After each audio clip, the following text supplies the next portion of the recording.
Gamers of Reddit, what is a video game you should have beaten, but still haven't? 2 years ago I would have said Mario 2. I was obviously pissed when I finally did beat that game, but that's neither here nor there. The game for me would be Legend of Zelda. I'm sure I could beat it with a gamma fact walkthrough, but I don't want closure to a part of my childhood by using assistance. I think every single time I get frustrated / give up on the 4th dungeon. Edit. I have never beaten Mike Tyson's Punch-Out. I've beaten the game, but can't beat the dream fight against Tyson. If anyone says they have, I instantly assume everything they've ever told me is a lie. Skyrim. I just got bored. I felt like New Vegas was better than Skyrim, for 2 big reasons. First, New Vegas had no immortal NPCs. If someone important died, the ending altered to reflect their death. No hand-holding. Hell, I'm not even sure most people knew NCR Correctional Facility was a quest hub. Second, the story / main quest line. Skyrim, like many games, had a single quest chain from beginning to end. It was fine, but it wasn't really anything thrilling. There weren't really any characters who I felt attached to, and even now I barely remember any names. The Stormcloaks and Imperials were both assholes. New Vegas, on the other hand, has a main quest line that forked in 4 directions once you reach the city. The factions were interesting, and each had pros and cons to them. Unfortunately, Caesar's Legion didn't get the characterization it deserved, but if you read up on their history, Caesar is actually a pretty vicious strategist.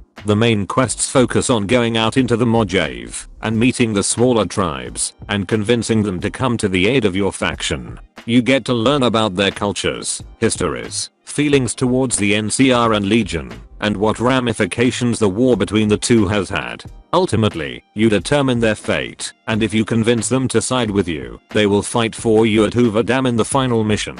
New Vegas has a sort of great gathering motif. Long before the game started, Mr. House gathered the small tribes to fight the Great Khans and build New Vegas. Years later, the tribes need to be gathered again. By itself, New Vegas is just one city against 2 warring nations. And you are the emissary to the tribes.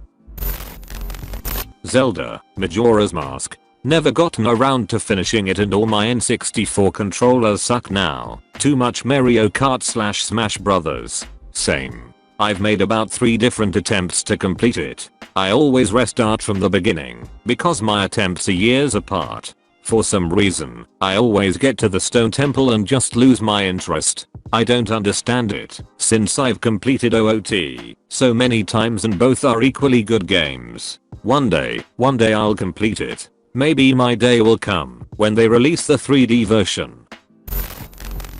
I've never mustered up the motivation to actually collect all the Pokemon. I was about 9 years old when I did this in my Pokemon Blue. Spent countless hours trading from my red to my blue. Ended up with all 151. Even ended up with a Mew from an event. My Blastoise was unbeatable. When we would battle in school he would not lose. Then a few weeks after I had caught all of the guys, my game mysteriously vanished. I was devastated because all of my hard work was lost. Now here I am, a grown man getting ready to buy Soul Silver to reclaim not only the first 150, but the second gen too. All because of the emptiness after all these years of not having my original Pokemon Blue.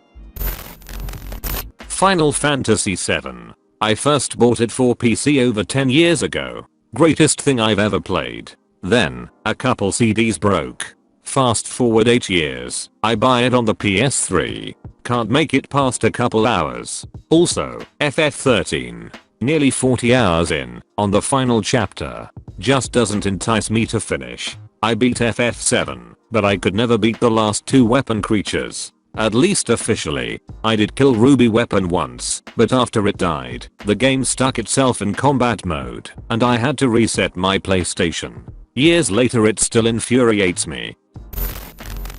Skyward Sword. Skyward Sword is a weird one. It gets a lot of shit on here, but I enjoyed it quite a bit while I was playing it. Then I just kind of lost interest as other games came along. It was fun, but I never finished it. Hopefully I'll get back to it in the future if I'm not constantly distracted by other releases.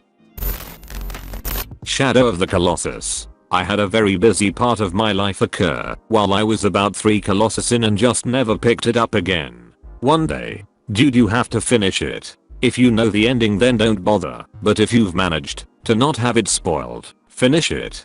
Totally worth it. Maybe not worth purchasing a PS2 now that I'm thinking about it.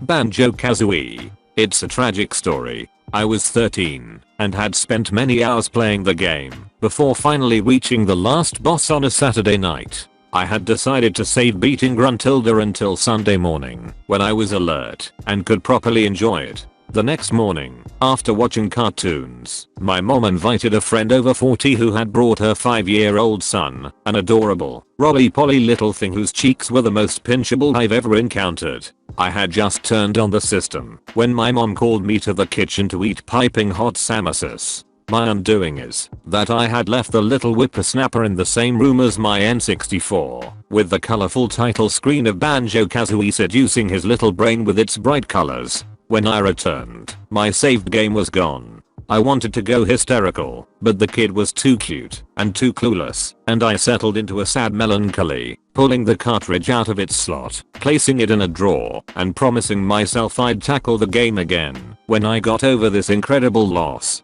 I never did. Epilogue. That little boy's brain did not remain so small. He went on to win the National Spelling Bee and is currently a very nice, polite, intelligent young chap studying at an Ivy League school. He doesn't know, but I still harbor the tiniest bit of resentment for that. Fallout, New Vegas. I was at the ending part when the Legion was invading the dam. I kept wading through enemies, going up to a door, and it would get stuck on the loading screen. I tried this several times and the same thing kept happening. After a while I just gave up and never beat the game. There are several games that I've gotten all the way to the boss battle at the end and quit. Not because I couldn't beat them, only because once you beat the final boss, the game is over. I keep putting them off so that it isn't over. I did this with FF3, Legend of Zelda Twilight Princess, and a few others. Super Mario World. Got to the final boss then lost my cartridge. Ocarina of Time. Never played it until after Wind Waker came out. I got to the water temple then got distracted with another game. Fire Emblem and Path of Radiance. Ocarina of Time. I was too young to figure out all the puzzling objectives that you encountered during the game. Super Mario 64. My dad finished the game for me. Skyrim. Came across a bug on the main quest, completely lost my desire to play, will give it a try later. Side note, played the shit out of the 2 previous installments. Fallout 3, never liked the atmosphere or the mood of the game. Surprised me since I've always fantasized about a dystopian future. Final Fantasy VIII. I've gotten to the very end, the last time you really have the freedom to explore the map, and I always lose interest. Legend of Dragoon. I still have the saved game. I'm right at the final dungeon and my playtime was something like 48+ hours. I'd pick it up again, but I don't remember all the timings for the attacks. I feel a bit like a porn actor admitting that he was a virgin until he got the job, but I never finished Final Fantasy VII. I got all the way through it and into the final Coven, or whatever on your way, to go fight the last Jenova and subsequently Sephiroth. For some reason stopped playing and never picked it back up. I have never beaten the original Super Mario Bros. For Nintendo. I'm so ashamed to admit that. It even got to the point where my mother offered to buy me a video game if I ever did, and I still haven't taken her up on the offer. I'm 31. The original Half-Life, especially since I probably spent over a decade playing the great mods that came from it. The single player was amazing, but at the time seemed so long. Maybe it is. I remember those end levels being like a second game. I think I watched my brother beat it, and that was good enough for me. Same thing with Half-Life 2. I'm not good at sticking with single player games, however great they may be. Kingdom Hearts. My little brother had been watching me go through my whole playthrough over the summer, but then needed to go to sleep right when I got to the final boss. He asked me not to beat it without him, so I quit. A few days later my roommate visited my house and took his PS2 back without warning. Not even sure if my file still exists anymore. I agree, Legend of Zelda. Also, I have beaten Mike Tyson's Punch-Out, and it's quite simple. You have to study the music for the first half of in the first round. Tyson swings on cue every time with the music. After that, once he cannot do his knockout uppercut anymore, he's free reign. I've beaten him in the first round once, but most of the time it's in the second round, where I knock him out. Try not to get hit at all in round 2, and keep gathering and using stars as much as possible on him. Sounds pretty much like the rest of the game cause, well, it is lol. Good luck. Isn't this list at least like 30 games long for everyone, now that Steam exists? I mean, I have at least a dozen unfinished games this year. And yes, I know first world problems and all that. But I can't get out of this cycle where I need to go earn disposable income so I can purchase games I'll never finish because of my obligation to go earn disposable income. Anyway, here are a few. 1. Half-Life 1 and 2. Save yourself the effort. I've tried half a dozen times to play both games and I'm just not interested. 2. Uncharted 2 and 3. I own both. I even started 2 because I liked the first so much, but my attention is elsewhere. 3. Just Cause 2. I picked it up on the cheap shortly after I got Saints Row, the third for a similarly cheap price, but it turns out that Saints Row was just a special case. I'm not even sure why. I still dislike sandbox games. 4. Valkyria Chronicles. I love turn-based strategy, but I'm tired of Japanese storytelling tropes. 5. Amnesia. You know, COS Amnesia.